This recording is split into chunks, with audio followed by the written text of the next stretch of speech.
Hi all, weekend అలా trip వెళ్ళడానికి food అంతా ప్యాక్ చేశాను. ఏమేమంటే white rice, tissues, hot water, glasses, dark chocolate, ఇంకా పిల్లలకి వచ్చి బ్లూబెర్రీస్, డ్రాగన్ ఫ్రూట్, రసం వచ్చి ఒక ఫుల్ క్యారీకి ప్యాక్ చేశాను, పొమగ్రనేట్, ఇంకా ఫర్మెంటెడ్ రైస్, గోవా, నార్మల్ వాటర్, గట్ షాట్స్, జామకాయలు పిల్లలు బాగా తింటారు, అది బాయిల్డ్ ఎగ్స్, చీజ్.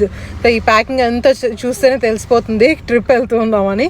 ట్రిప్ అంటే జస్ట్ వన్ డే ట్రిప్ అనమాట. మార్నింగ్ వెళ్ళి ఈవినింగ్ అలా వచ్చేయడం. బ్రేక్ఫాస్ట్ ఇంట్లో చేసుకొని ఇంకా లంచ్కి ప్యాక్ చేసుకున్నాం. మామూలుగా ఇలా ఎప్పుడు వెళ్తున్నా కూడా మోస్ట్లీ రసము, బాయిల్డ్ ఎగ్స్ ఇలా తీసుకుంటాను అనమాట, కొంచెం ఫ్రీగా ఉంటుంది అనేసి. ఇక్కడ తుమ్కూరు దగ్గర లేక్ ఉంది, ఆ లేక్లో పిల్లల్ని కొంచెం ఆడిపిద్దాము అనేసి వెళ్ళామన్నమాట. పైన రాక్ దగ్గర వ్యూ అయితే చాలా బాగుంది, నాకు బాగా నచ్చింది అనమాట.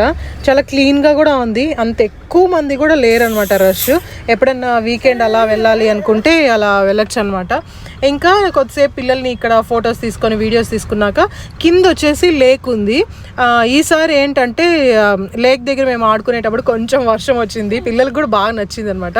సో అది కూడా నేను నెక్స్ట్ షార్ట్లో పోస్ట్ చేస్తాను. ఫోటో షూట్స్కి వీకెండ్ అలా కొద్దిగా రిలాక్స్ అవ్వడానికి ఇక్కడ చాలా బాగుంటుంది, ట్రై చేయండి.